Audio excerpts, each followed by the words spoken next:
So the Anthrax 40th anniversary tour just rode through my town, and I got to check it out. So stay tuned. I'm going to talk about it.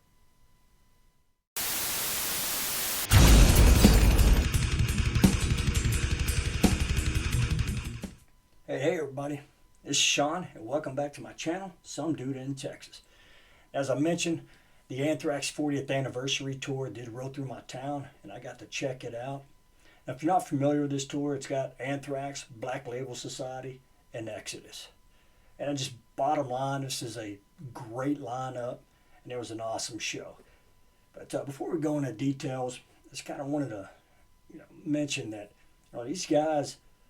I tell you what, they're a couple of them are in their early 60s. Most of them are in their mid to late 50s.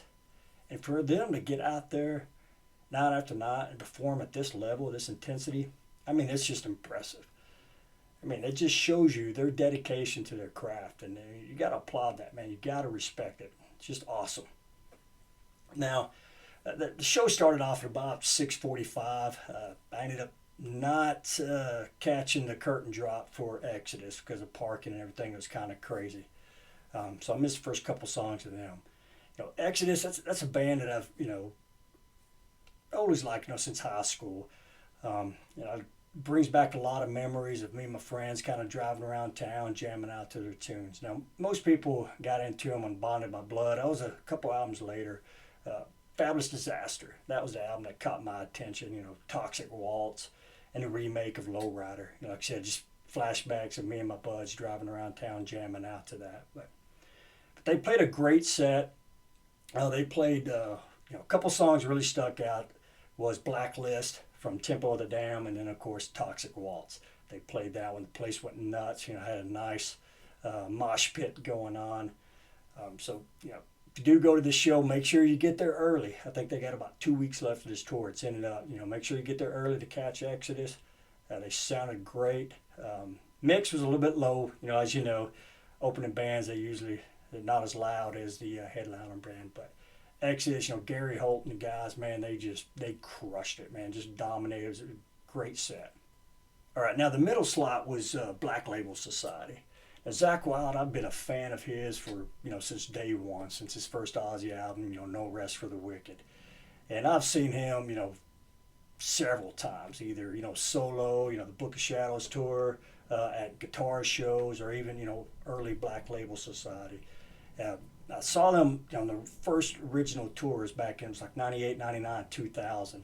I'm going to go down memory lane here a little bit and tell a story. But the first time I saw him was at a club called Canyon Club up in Dallas. It was inside the old Bronco Bowl.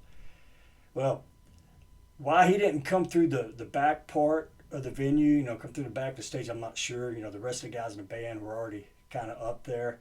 But right before, the show kicked off, everybody's sitting there waiting. All of a sudden, like 3 or 4 big bouncers just start kind of pushing their way through the crowd. Well, Zakk Wylde was in the middle of those bouncers.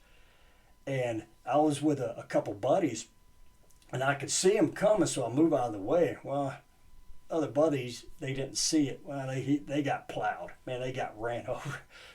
and I remember going, man, y'all just got ran over by Zakk Wylde. Well, this is kind of cool here. I looked over, and I see Zach, he kind of is walking on his tippy toes, looking over the bouncers. That's how big those guys were. And he looks over at me, and he points at my buddies. He looks at me and gives the thumbs up. And I looked back, shook my head, and said thumbs up. And he turned back around. They kept going. And, I was freaking out. I was like, man, he just checked up on y'all. I thought that was cool, that, he didn't mean it. It was the bouncers. They plowed him over, and he looked back, checked to make sure the guys were okay. So that was, earned a lot of respect from him. And, of course, he got up there and he crushed it. Well, he did the same thing at this show. They put just a, hell of a set, man. And, I hadn't seen them since then. So it was kind of cool seeing, some of the albums that came after that. The Blessed Hell Ride, Mafia, seeing songs off of that. It was cool. I'm not going to go into a whole lot of detail. I don't want to, spoil it for any of y'all that haven't gone yet. But they sounded great. Cool light show, man. It was cool. The curtain drop was neat. No, and if y'all follow him on Instagram, he always does the stage walks. he did that well as well with his Ultimate Warrior, kind of figurine too. So that was funny. But one part they did Fire It Up. I will kind of spoil that, but there's a cool him and Dario do a real cool, kind of shred fest back and forth, man. It's pretty neat. I won't go into a whole lot of details, but it was really cool. But he played his hits. He played Stillborn, Fire It Up, and all the other ones that let you know basically.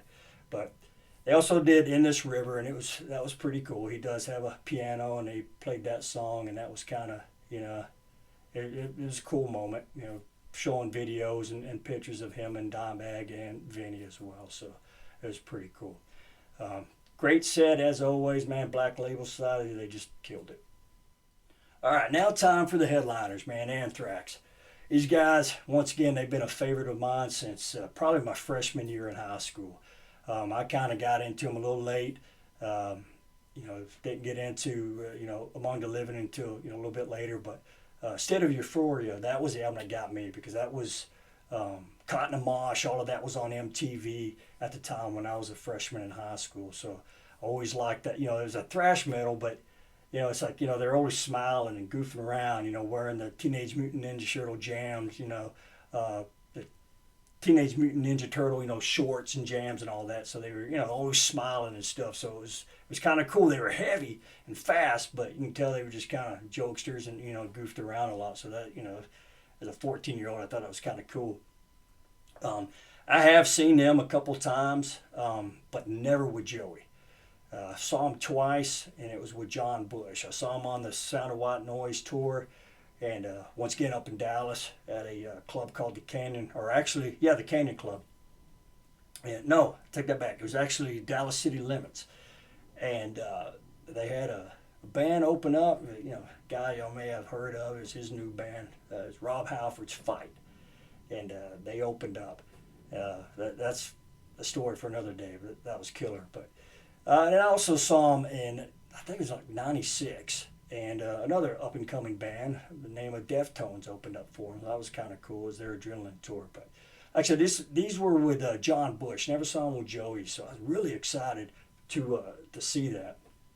And so they got on. I think they got on probably about maybe 9:30, 9:45, and they opened up with Among the Living, and then followed up with Cotton and Mosh, and then they just played hit after hit after hit. They even played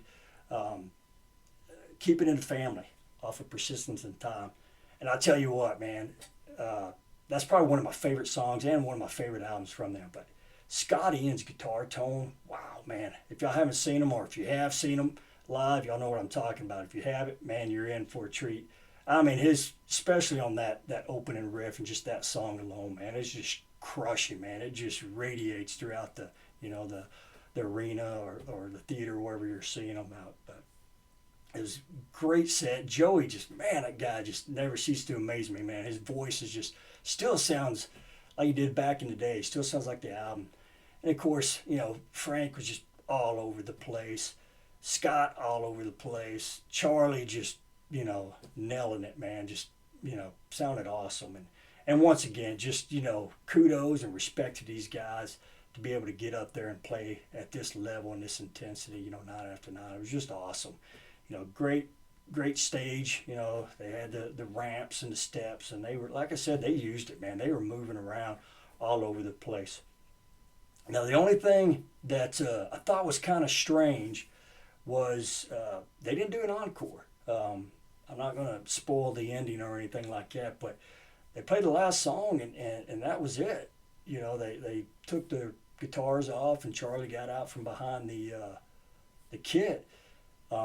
Joey was still kind of talking. It was almost kind of like,